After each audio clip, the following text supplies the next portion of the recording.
அத்தனை பேரும் அல்லும்படி 6 முதல் 60% வரை ஆடி தள்ளுபடியுடன் சூப்பர் சரவணா ஸ்டோர்ஸ். ஹாலிடேஸ்னாலே அது நம்ம ஜிடி ஹாலிடேஸ் தான். GT Holidays, South India's #1 travel brand. You know you are special when you're with GT Holidays. Nakkeeran நேயர்களுக்கு வணக்கம். இன்று நம்முடன் கருத்துக்களை பகிர்ந்து இணைந்திருக்கிறார் திமுக தேர்தல் பணிக்குழு செயலாளர் கடலூர் இள புகழேந்தி அவர்கள். வணக்கம் சார். அனைவருக்கும் வணக்கம். இந்த கரூர் சம்பவத்தில் உயிரிழந்த குடும்பத்தினருக்கு அரசு வேலை வழங்கியிருந்தார் முதலமைச்சர். 31 பேர் குடும்பங்களுக்கு அரசு வேலை வழங்கியிருந்தார். இது எதிர்த்து மதுரை ஹைகோர்ட்டில் வழக்கு தொடரப்பட்டது. நாம் தமிழர் கட்சி, மனிதநேய மக்கள் கட்சி உள்ளிட்ட இவங்க வழக்கு தொடர்ந்துருந்தாங்க. இந்த வழக்கை விசாரித்த மதுரை ஹைகோர்ட் கிளை கருணை பணி நியமனத்திற்கு உச்சநீதிமன்றம் பிறப்பித்த வழிகாட்டுதல்களை தமிழக அரசு மீறி இருக்கு. உச்சநீதிமன்றம் இதுக்குன்னு ஒரு வழிகாட்டுதல் வழங்கியிருக்கு, அதை தமிழக அரசு மீறி இருக்கு. இந்த சம்பவத்திற்கு கருணை பணி நியமனத்திற்கான அரசாணை ரத்து செய்யப்படுது. இதை அனுமதிச்சா ஒரு தவறான முன்னுதாரணமாகிடும் அப்படின்னு சொல்லியிருக்காங்க. முதல் கட்டமாக இதை எப்படி பார்க்குறீங்க? நம்முடைய முதலமைச்சராக பொறுப்பேற்றிருக்கிற நடிகை முதல்வர் விஜய் நான் சொல்றது ஏன் அப்படி சொல்றேன்னா, எதை செய்தாலும் தனக்கு எல்லாம் தெரியும், நான் சொல்றது தான் நடக்கும், நான் அப்படிப்பட்டால் இப்படிப்பட்டாலும் தன்னைத்தானே கற்பனை பண்ணிக்கிட்டு எதுக்கு சொல்றோம்னா, இந்த மேட்டர்னா லீகல் டிபார்ட்மெண்ட் இருக்கு. நீ ஒரு முதலமைச்சர், சினிமாவில் வரக்கூடிய கதாநாயகன் கிடையாது. நடிகன்லேருந்து முதலமைச்சரை வாங்க, அதிகாரிகளை கேட்டு சட்டத்துறை இவங்களெல்லாம் கூப்பிட்டு நீ பேசலாம். ஒரு முதலமைச்சர் பேசிட்டு இதை எப்படி செய்கிறது, எப்படி சட்டப்படி நம்ம செய்யலான்னு கேட்டு செஞ்சுருந்தா சரியாக இருக்கும். எதுவுமே கேட்கல, தானாகவே முடிவெடுப்பது. நான் சொல்லிட்டா போதும்.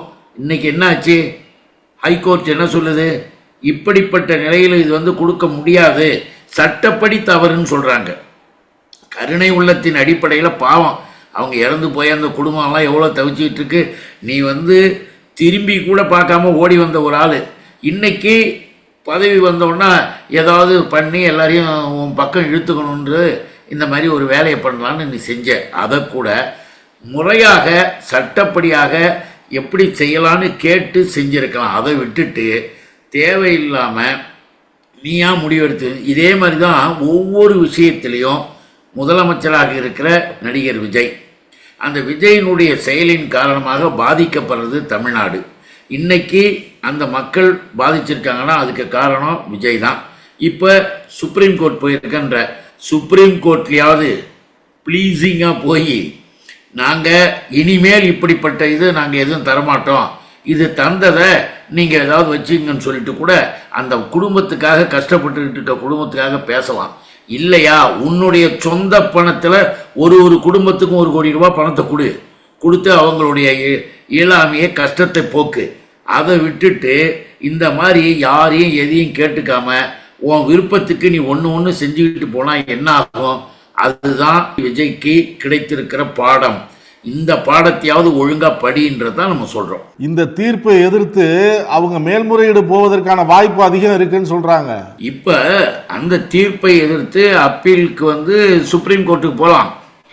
சுப்ரீம் கோர்ட்டுக்கு போறாங்க. அதை தான் நான் முதலே சொன்னேன். சுப்ரீம் கோர்ட்டுக்கு போனீங்கன்னா அங்க என்ன மாதிரி ஆர்கியூ வைக்க போறீங்க, ஆர்குமெண்ட் அதையாவது லீகலா கேட்டு சட்டப்படியாக ஒழுங்கான அட்வொகேட்ஸ் வச்சு நீ அங்கே பண்ணணும். அங்கேயும் போய் சினிமாவில் டைலாக் பேசுகிற மாதிரி நான் இதை பேசு அதை பேசுன்னு யாரையாவது ஒருத்தர் அனுப்பி வீணாக்கிட்டு வரக்கூடாதுன்னு தான் நம்ம சொல்கிறோம். லீகலாக பர்மிஷன் வாங்கிறதுக்கு எப்படி எதையாவது செய்ய முடியுமா, பேச முடியுமான்னு பேசி செய். ஆனால் இது இனிமேல் எந்த காலத்திலும் இந்திய துணைக்கண்டத்தில் யாருமே இதை செய்ய மாட்டாங்க. ஏன்னா இப்படி செய்கிறதாக இருந்தால் இன்னும் தொடர்ந்து ஏராளமான குடும்பங்களுக்கு செய்திருக்கணும். இது விஜய் செஞ்சது தப்பு அப்படின்னு கோர்ட்டு சொல்லியிருக்கு. இப்போ நாம் என்ன சொல்கிறோம், இப்போ கூட பாருங்க, முதலமைச்சர்ன்ற முறையில் என்ன பண்ணியிருக்கணும்? மனோன்மணியம் பல்கலைக்கழகத்தில் என்ன நடக்குது நினைச்சு பாருங்க. இன்னைக்கு என்ன பண்றாரு தமிழ்நாட்டு முதலமைச்சர் ஒன்று தெரியுங்களா? மேற்கு வங்கத்தில் அந்த மாநிலத்தினுடைய மொழி பாடலை முதல் பாடலாக அனுமதிக்கப்படுது மேற்கு வங்கத்தில். ஆனால் தமிழ்நாட்டில் நம்முடைய தாய்மொழியை 3வது இடத்துக்கு அனுப்பப்படுது. ஏன்? பிஜேபி ஆர்எஸ்எஸ் என்பது தமிழ் பிடிக்காது, தமிழர்களை பிடிக்காது. தமிழ்னா நீச பாஷை, தமிழர்கள்லாம் நீசர்கள்லாம் அவன் வச்சிருக்கிறான், அது அவனுடைய பார்வை. ஆனால் முதலமைச்சர் என்ன பண்றார்? இந்த சட்டம் பட்டமளிப்பு விழாவையே கடுமையாக எதிர்த்திருக்க வேண்டாமா? கண்டனம் தெரிவிச்சிருக்க வேண்டாமா? எதுவுமே செய்யாம சும்மா எங்கேயோ உக்காந்துக்கிட்டு வேடிக்கை பார்த்துக்கிட்டு இருந்தா என்ன அர்த்தம்? இது முறையான கண்டன நடவடிக்கைகள் இல்லை. இந்த வெஸ்ட் பெங்கால் மேட்டரை கூட முன்னாள் பேரவைத் தலைவர் அண்ணன் அப்பாவு அவர்கள் மிக தெளிவாக இன்னைக்கு அறிக்கை கூட கொடுத்துருக்காங்க. எல்லா இடத்துலையும் பார்த்துக்கிட்டு இருக்காங்க. ஆனால் விஜய்க்கு அதை பற்றி எந்த விதமான அக்கறையும் கவலையும் இல்லை. தமிழை மூன்றாவது பணம். இன்னொன்று தெரியுங்களா, மிக முக்கியமானது, நான் முதலமைச்சருக்கு தெரியணுன்றதுக்காக மட்டும் இல்லை, எல்லாருக்காகவும் ஒரு செய்தி என்னன்னு கேட்டால், தமிழ்த்தாய் வாழ்த்து மூன்றாவதாக பாடப்படுவதை கண்டித்து அப்படிலாம் பாடுறதை நான் ஏற்றுக்க மாட்டேன்னு முனைவர் பட்டம் பெறுவதற்காக அங்கே இருந்த தமிழ்நாட்டினுடைய சட்டம் ஒழுங்கு டிஜிபி மகேஷ் குமார் எனக்கு பட்டமே முனைவர் பட்டமே இப்போ இங்கே தேவையில்லைன்னு புறக்கணிச்சு போயிட்டாப்புல, வாக் அவுட் பண்ணிட்டாப்புல. ஒரு டிஜிபிக்கு இருக்கிற அந்த உணர்வு கூட ஒரு முதலமைச்சருக்கு இல்லை. அப்புறம் எதுக்கு நீ முதலமைச்சராக தமிழ்நாட்டில் என்ன பண்ணிக்கிட்டு இருக்க? தமிழுக்காகவும் போராட மாட்டேன், தமிழர்களுக்காகவும் போராட மாட்டேன், சட்டப்படியாகவும் இருக்க மாட்டேன். ஆக மொத்தத்தில் முரண்பாடுகளின் மொத்த உருவமாக இருக்கிற விஜய் நடிகை முதல்வராகவே இருக்கிறாரே தவிர இன்னும் முதல்வராக மொத்தமாக சேரலை என்பதுதான் இப்படிப்பட்ட நிகழ்ச்சிகள் நமக்கு காட்டுது. மேகதாது பிரச்சனை, இந்த பிரச்சனையில் இங்கேருந்து பேச்சுவார்த்தைக்கு போகிறதா தகவல்லாம் வெளியாகிருக்கு. இது குறித்து பல்வேறு கட்சியினர் கேள்வி எழுப்பியிருக்கிறாங்க. திமுகவிலே துரைமுருகன் என்ன சொல்கிறாரு, இதெல்லாம் பேச்சுவார்த்தைக்கு போகக்கூடாது அப்படின்லாம் சொல்கிறாரு. பாமகவில் அன்புமணி என்ன சொல்கிறாரு, பேச்சுவார்த்தையா, யார் அழைச்சது, கர்நாடகாவா டெல்லி அரசா, என்ன ஏது எந்த விவரமே தெரியலையே அப்படின்னு கேள்வி எழுப்புறாரு. இப்போ இந்த நிலையில் மேகதாது அணை கட்ட கர்நாடகாவுக்கு தமிழகத்தின் ஒப்புதல் தேவையில்லை அப்படின்னு பார்லிமெண்ட்டில் மத்திய அமைச்சர் ராஜ்பூஷன் சௌத்ரி தெரிவிச்சிருக்கிறார். இப்போ இந்த விவகாரம் என்ன ஆகும்?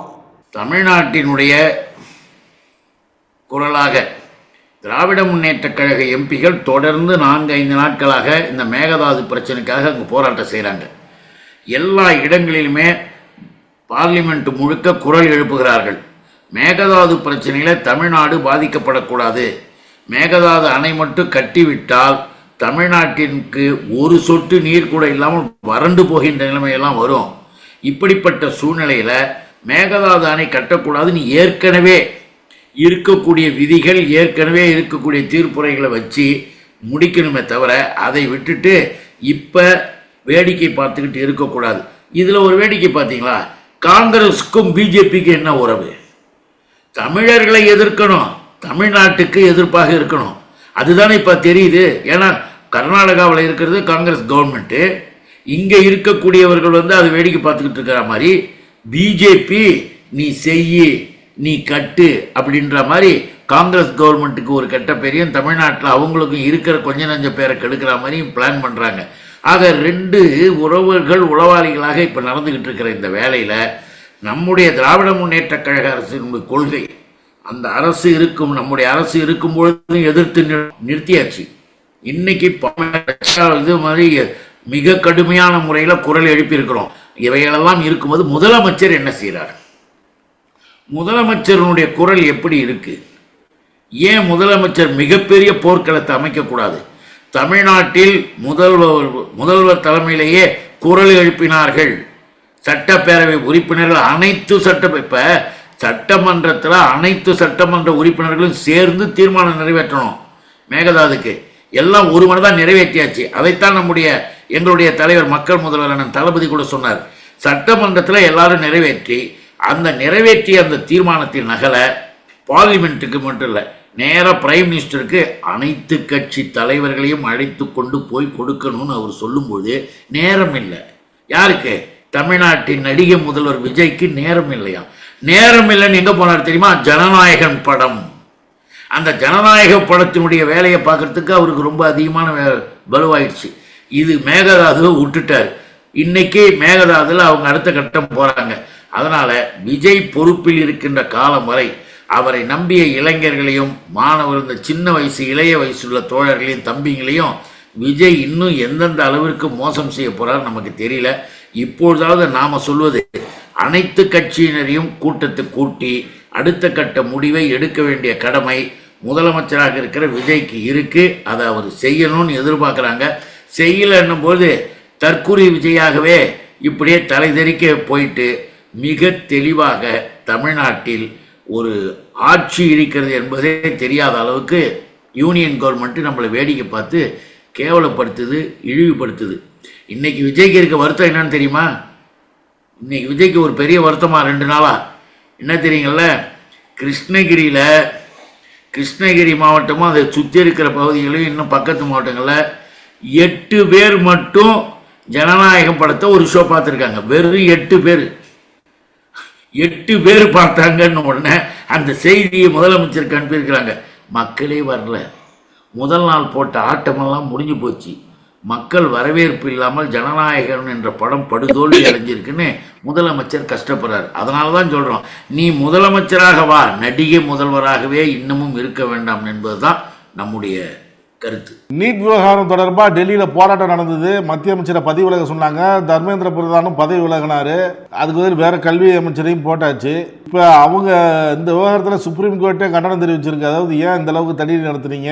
துணை ராணுவம், ஒரு மாணவர்கள் போராட்டம் நடத்துறதுக்கு துணை ராணுவம்லாம் குவிக்கப்பட்டு இந்த அளவுக்கு தண்ணீர் நடத்துறதுலாம் கேட்டாங்க. சில மாநிலங்களில் பீகார் இந்த மாதிரி இடத்துல வந்து மாணவர்கள் மீது போடப்பட்ட வழக்குகள்லாம் திருப்பி வாங்கியாச்சு. ஆனால் இவங்க இப்போ கர்ப்பாம்பூச்சி அவங்க என்ன சொல்றாங்க, வழக்குகள் வாபஸ் பெறணும், அது திரும்ப பெறணும் வழக்கை. இன்னும் சில பேர் மேலே வழக்கு இருக்கு. இந்த நடவடிக்கை எடுக்கலாம், மீண்டும் நாங்கள் போராட்டம் நடத்துவோம் அப்படிங்கிறாங்க. இன்னொன்று, இப்போ தர்மேந்திர பிரதான் அந்த பதவி விலகிட்டார், திருப்பி நாடாளுமன்றத்துக்கு போறாரு. பதவி விலக அமைச்சர் பதவி தானே விலகி இருக்கு, இருந்தாலும் இப்போ எம்பியா தொடர்றாரு இல்லையா, அங்கே போறாரு. போகும்போது நல்ல வரவேற்பு அங்கே கொடுக்குறாங்க அவருக்கு. அதை எப்படி பார்க்குறீங்க சக எம்பிக்கள்? அதை எப்படி பார்க்குறோம்னா, உங்கள் கேள்வி நல்ல கேள்வி. ஏன்னா அவர்களுடைய முகத்திரை கிழிக்கப்படுகிறது, அவர்களுடைய ஒரிஜினாலிட்டி சுயரூபம் வெளியில் வருகிறது. நீங்கள் 1,00,000 பேர் போராடுறீங்க இந்த நீட்டு வேணான்னு சொல்லிட்டு, ஆனால் அந்த நீட்டை வச்சுக்கிட்டு நாங்கள் பல கோடி ரூபாய்க்கு நாங்கள் இங்கே கொள்ளையடிச்சுக்கிட்டு இருக்கிறோம். தனியார் வந்து இந்த நீட் எக்ஸாம் நடத்துறதை விட்டுட்டோம். அரசு நடத்த வேண்டிய எக்ஸாமை அரசு நடத்தாமல் தனியார் நிறுவனம் நடத்துறதுக்கெல்லாம் பர்மிஷன் கொடுத்துருக்கிற கொடுமையும் மோடி அரசாங்கம் தான் செஞ்சுருக்கு நீட்டை. அப்படிப்பட்ட நிலையில் நாங்கள் நீட்டை கேன்சல் பண்ணாமல் நீங்கள் 3-4 கோரிக்கை வச்சிங்க, ஒன்று எடுத்துக்கிட்டோம். நாங்கள் பெருசாக உங்களை கஷ்டப்பட வச்சு அமைச்சர் ராஜினாமா. இப்போ என்ன அமைச்சர் ராஜினாமா பண்ணார்னா, நாங்கள் எதுக்கு மாணவர்கள் சொன்னாங்க தெரியுமா? அமைச்சர் ஒருவர் அதற்கு பொறுப்பெடுத்து ராஜினாமா பண்ணால் அவர் எதற்காக பொறுப்பெடுத்தாரோ அது பொறுப்பற்ற செயலாக இருந்ததனால தான் இவர் இப்போ இன்னைக்கு ராஜினாமா பண்றாரு. அந்த செயலின் மூலமாக பாதிக்கப்பட்டதுனால தானே இவர் ராஜினாமா பண்றாரு. அப்ப என்ன பண்ணிருக்கணும், ராஜினாமாவோடு சேர்ந்து நீட்டு முழுவதுமாக ரத்து பண்ணிருக்கணும். பண்ணாரா? அதை பண்ணல. இப்ப இவரு வெளியே வந்த உடனே அவங்களாம் என்ன மகிழ்ச்சி அடைகிறாங்க தெரியுங்களா? பிஜேபி RSS கிளீனா பார், நீட்டு பாட்டுக்கு இருக்குது, நீ அதை பிரமாதமாக ஹேண்டில் பண்ணிட்டு இப்போ நீங்கள் வந்து பார்லிமெண்ட்டுக்கு வரீங்க. இன்னும் கொஞ்ச நாளில் ஒரு மிகப்பெரிய அளவிற்கு இலாக்கா ஒன்று துறை ஒன்று தந்து அந்த பிரமோத் வந்து மறுபடியும் அமைச்சராக போகிறாரு. இதுதான் அங்கே வந்து பேச்சுவார்த்தை. அதனால தான் அவருக்கு வரவேற்பு கிடைக்கிது. அப்போ ஒரிஜினல் முகம், அவர்களுடைய ஒரிஜினாலிட்டி இப்போ வெளியில் தெரிஞ்சு போச்சு. மக்கள் புரிஞ்சுக்கணும். இன்னும் தெரியாமல் இருந்தால் அவங்க தெரிஞ்சுக்கணுன்றது தான் இதன் மூலமாக நாம் சொல்ல வந்த கருத்துக்களை பகிர்ந்ததற்கு நன்றி சார்.